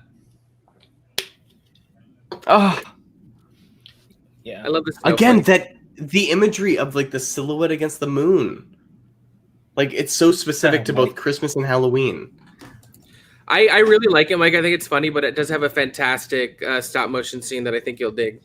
And Neil Patrick Harris has an incredible music number. He's great in all three of those movies. He is, but if you throw in a musical number, I'm automatically like, yep, I like this. Oh yeah, of course.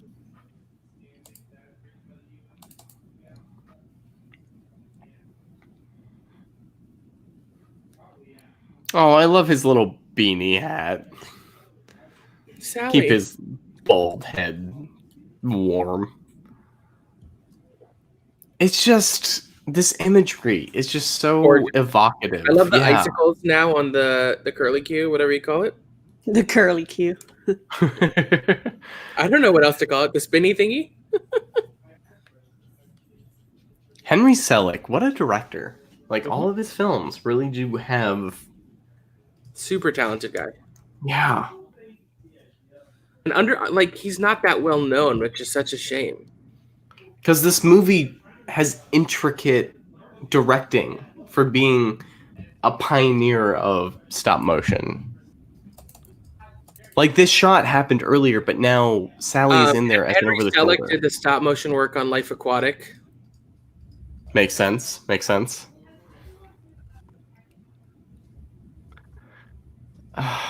And it's just kind of poetic. Like, this is Shakespearean of dealing with like the image of death and the image of love and the image of joy and like Zero. Yeah, and Zero being a cute. And Selick also directed Monkey Bone, which is a fun movie. It is a very fun movie. This is true. They are out of a job. Oh, it's only an hour and 11 minutes till credits. Wow. What a joyous movie. It is. Like, for as dark as it is, like, wow, that is sweet. With no fat on its skeleton. No pun intended. Even though there wasn't a pun. I'm just so impressed still to this day just how well this movie holds up. And it just sings, man. Like, from the music to the characterizations to the animation, like, for 71 minutes, this movie is just like so locked into doing and knowing exactly what it is, and it just works. Like I love that about it. Like we love movies here, obviously, but when you see a movie that's so confident, it's so much more impressive almost. Yeah, I'm familiar that he was working with Pixar, and I know they also got the rights to the Graveyard Book that he was going to do, and I don't know if that's still happening, but the idea of him doing another Neil Gaiman adaptation. Dude, I would lose my mind. I think Coraline is so amazing. That would be, like, really thinking about his career, I'm like, oh, why have I not been more focused on Henry Selick? Welcome back, Ellie! Yay! Welcome back. I don't know what happened. I probably should have just left and come back much earlier so it would fix itself. But hey, we're here for the denouement. You're here to really bring us out. Well, so we've watched Nightmare Before Christmas. Go to Hogue. What did you think on your revisit, my friend? It's, it does what it does. Like, I kind of came into it with the idea of, okay, is this a Christmas movie or a Halloween movie? And it's a Thanksgiving movie. It's a movie that I am thankful for. Like, it is a movie that like fits the season. It kind of does what it does in a way that you don't see children's movies do nowadays, but still like reminds you of what like the best Pixar, what Leica does nowadays, but also just kind of like what the edgier DreamWorks movies do.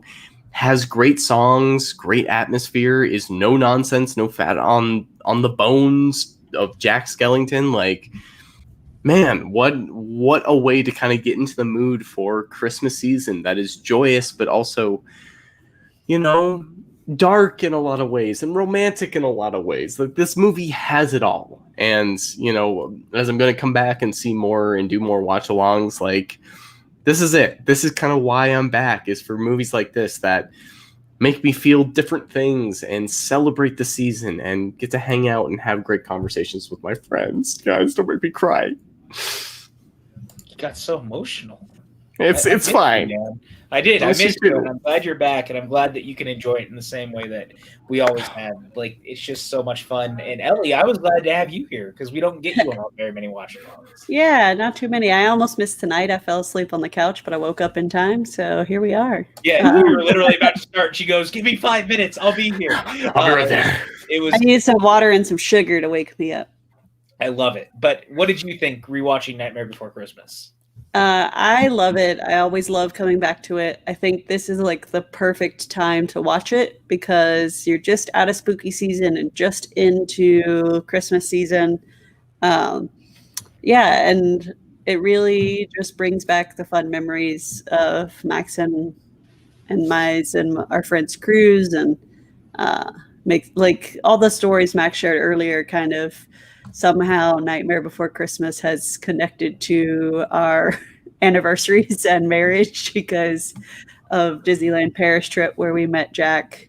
And I think Max mentioned how coolly the guy who plays Jack was able to swap between French and English. So he basically was just like, parlez vous français? And if you said English, like automatically he was into it. And like you had an English Jack instead of a French Jack.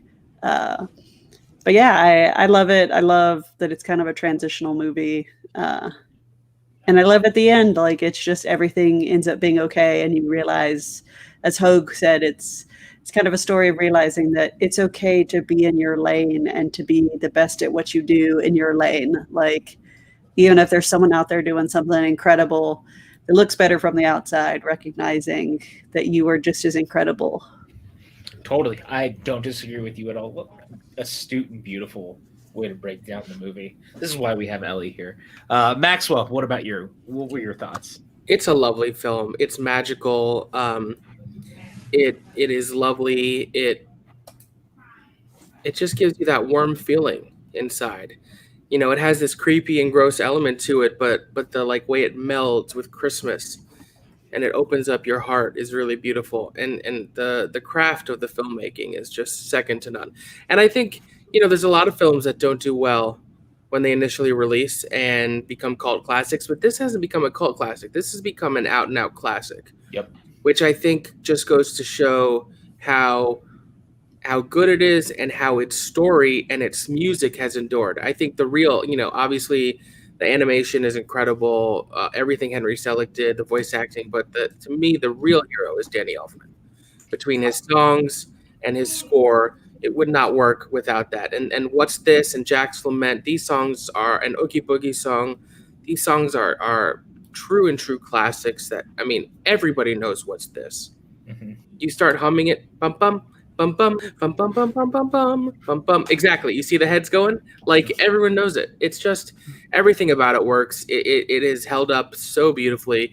And like Ellie was saying at the beginning, you know, I still love the early CG films. Toy Story is still one of my favorites, but stop motion doesn't age. It looks as crisp and beautiful as it did in 1993. And that's the thing with hand-drawn animation too, which I miss it so much, is it doesn't age. You watch Bambi, it looks incredible. That's the one major flaw with CG animation. And I love the art form. I think there's been some incredible films, but I wish more studios would go back to hand-drawn and stop motion. And that's why I treasure Leica so much. Yeah, I actually agree with that a lot. And it's something that I think we're going to continue to talk about with stop motion versus hand-drawn. And yeah, and and Mike says it's a directorial debut, and that's so impressive. Yeah, absolutely. Henry Selick is a hell of a filmmaker. Like, there's no denying it. He's a great storyteller, and I think that's why this movie continues to endear. And like, again, it's like a perfect Christmas movie. It's a perfect Halloween movie. It's just a perfect movie about finding yourself and like finding that you're okay being the person that you are. Like, you want to be better, but sometimes you're the best version of you, and you just need to like lock into the things that make you be you know? Yeah. And I think that's really powerful, especially for children. Like, it's about growth and acceptance. Yeah, exactly. And that is important. So I'm really glad that we got to sit down and watch this, man. Like, it just, me too. What a perfect traditional film. Yeah, it was a lot of fun. Maxwell, what do we have going on in these parts? We have some really exciting stuff. I went over it at the beginning, but I'll go over it quickly now.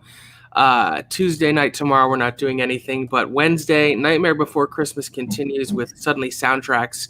and Chris Clark is joined by an incredible array of women, Abby Friel, Vanessa Fitzsimmons, Kelsey Kirkland, and Alex Shashek.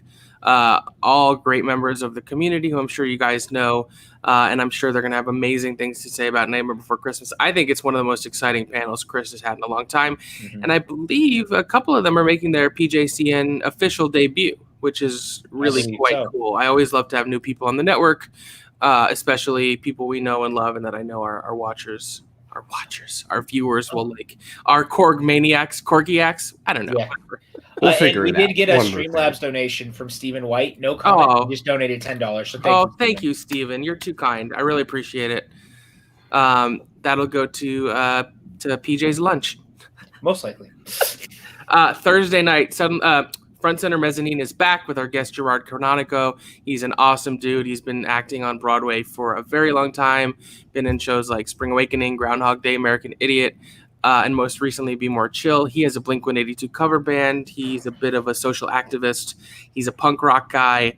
I'm really, really looking forward to talking with him about his career, his life, what's been going on. It's going to be a lot of fun.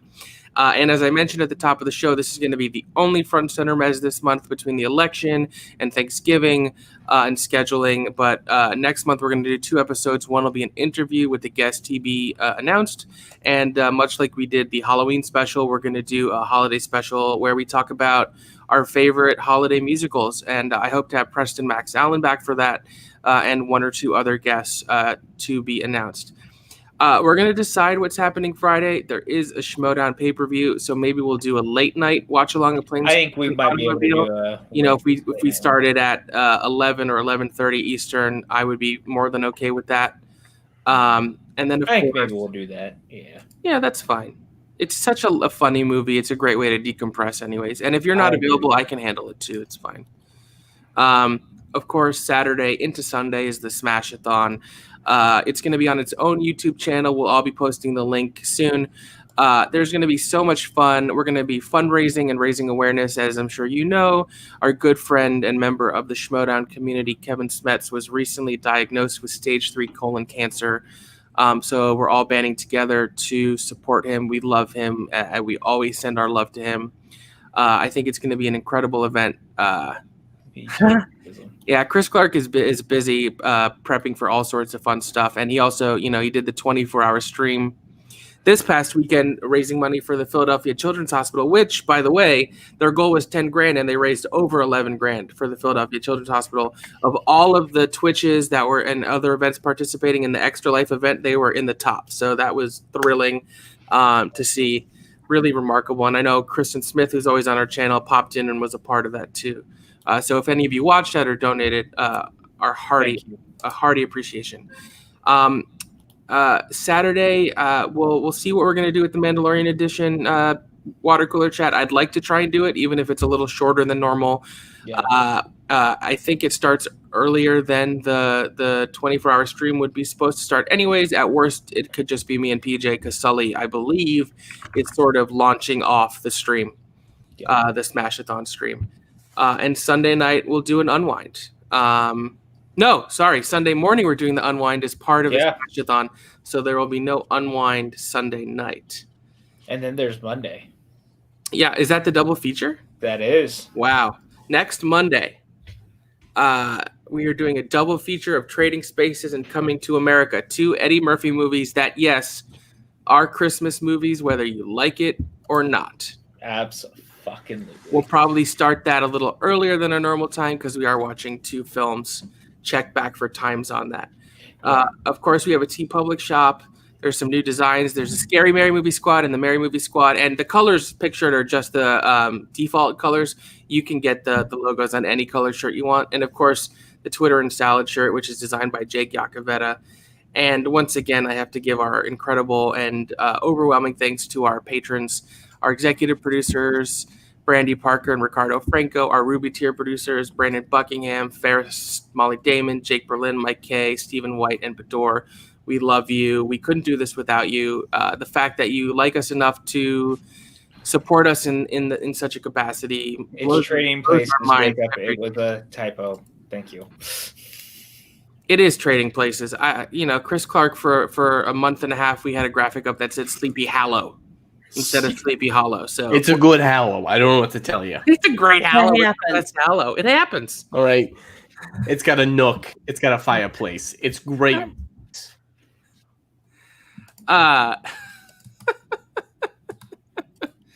It is that soon. Not to derail you. Here we go. Yeah. By the way, since Robert is here, I do have to say this lovely graphic was designed by Robert using the gorgeous art that Janine the Machine designed. It was a collaboration between the two of them. So thank you so much, Robert, for your work. It's really a lovely thumbnail. I think that about does it. It really does. We have a lot coming up, a lot to be thankful for, a lot to be excited about. Just look at all the fun things. Guys. I mean, come on. Oh, you know what? I think we have the wrong key art in there for Monday. That is next Friday. I think you'll be happy about it. I think I got the wrong. Oh, Monday's the night before? Yeah, so I'm going to put that in real quick. Lovely. We made a boo-boo. You know, welcome to the PJ Campbell Network. Chris didn't give me the key art. Boo-boo's about. You know what? It's another Chris Clark. Yeah. So I'm sorry. Monday, we're watching the night before, and then Friday is the double feature of Trading Places. Yes. And Coming to America. And I'll find the key art for Monday night. All right. Hogue, any final thoughts? Where can people find you online? Anything you want to promote? Real quickly, in terms of the PJ Campbell Network, I wish there was something in terms of the Mandalorian water cooler talk that we could show people to give them an idea of what to expect. Past the excitement I have for that, I have a couple things going on. I'm coming off of a job. I'm excited to be back on the PJ Campbell Network. Oh, look at that. All of our fancy little I'm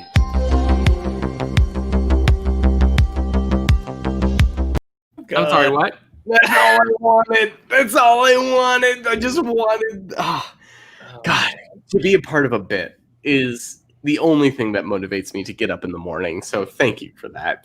Hey, if I could say one thing about the Pajukan, which I'm going to call it from now on, the Pajukan is we got running jokes. So if you keep coming back, if you've seen our other stuff, I'm sorry. You're going to get the jokes. Don't you worry. We have gags that we've been setting up for months. I don't know if you noticed, but I'm wearing a Box shirt. Just, God. Box is its own category, all right? That's a short bit and a long bit in a way that Matthew McConaughey visiting a time cube can't even, All right. Open up that box. But you can find me on Vimeo. If you type in Patrick Hogue, you'll find all of my short films. You can find me on Instagram and Twitter at Hogue_filmmaker. And check out the latest film that I starred in, Good Guy with a Gun, on Alter, their YouTube channel. I told you this in private. I think your performance in that film is exceptional. Thank you. I say this as a good thing. You are truly horrifying. I appreciate that. If I didn't know you and love you, I would be like, I fucking hope I never meet that guy because he's gonna murder me. And so to know you as you and see what you're capable of, that juxtaposition, it's really great. Yeah, Max, you should be proud. To hear that kind of antiquated hate for a character I play brings me so much joy and brings me so much happiness that truly I think this is an important film, and we've gotten a lot of reaction from it, and I really.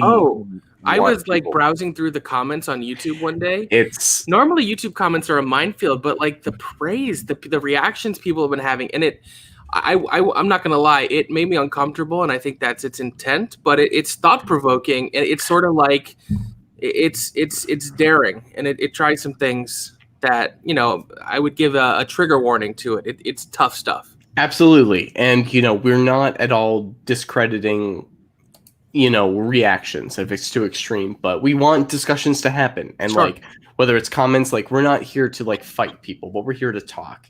And, browsing the comment section and all that can be its own minefield, but please watch the film. Take a second. Thank you, Brandy. You posted the link in the comments. I'm really proud of the film, and I really want to give it to people and see what they think. But past that, I'm excited to be back, guys. I am. We're really excited to have you back. I missed you guys. I love you guys. And Nightmare Before Christmas, great movie. All right, Allie, where can people find you online? And do you have anything to promote? So you can find me online on Twitter at had_Ellie. So that's HADD_ELLIE. My tweets are random. They sometimes come up all at once. I sometimes tweet many times in a day and not for many days at all. So you never know what you're going to get. And also I have a Twitch that is, my Twitch is Had Eliza. So it's HADDELIZA. It might switch to the same thing as my Twitter, but if you find me on Twitter and you can't find my Twitch, I'll get it there at some point. And at some point when Max and I are not busy on the PJN or moving, we will be doing a husband-wife duel of Monopoly on Twitch. So on our respective Twitches, you'll gotta decide who you want to watch. I felt very attacked by that, by the way, because I don't want to choose between you two. Well, you could also play and be on your Twitch, and then you don't have to choose. Although there are websites that allow you to watch multiple Twitches at once. So, but yeah, that's going to be really fun. I'm looking forward to losing to you once again. I don't know. You normally beat me in Monopoly. So oh, maybe. It's like the one game he can beat me in. I beat you at Scrabble every time. That's true. Scrabble is not my forte. Okay, you can find me on Twitter at Cinemaxwell, Instagram at Cinemaxwell Inc., twitch.tv/MaxwellBoxRocks. That's Maxwell BOXROX. Earlier today, I was streaming and playing Hades. I'm going to be streaming probably again tomorrow. Great game. I'm loving it, and that soundtrack is incredible. Oh. And you can find me here on the Pajukin. Pajukin. Yeah, sounds like Hadouken. Pajukin. Yeah, that's exactly what I was thinking. You guys can find me on Twitter and Instagram at PJ_Campbell. You can find me here hanging out with all of my favorite people all the time. We have all sorts of cool stuff coming up. And you can find me over at the Movie Trivia Schmodown, where I write questions and be nice to the writers. We're just doing our job. And if you don't like a question, that's fine. Just be nice about it. Don't be a dick. And I appreciate it. We're almost to the end of the season. I can't believe I made it pretty much an entire year through all of this. But I appreciate your guys' support in the Schmodown. You guys rock. All right. That's it, right? Good night, everyone. Oh, that's not right. Oh, that was wrong. That was the wrong Take that, Max. Try it again. Let's try it again. Yeah, hashtag Team Writers. Let's try to sign off again. Thank you, Brandy. Thank you, everyone, for watching. We love you. Happy holidays, and we will see you. Well, PJ and I will see you Thursday, but we hope to see you here Wednesday night for Suddenly Soundtracks. I'll be in the chat for sure. Merry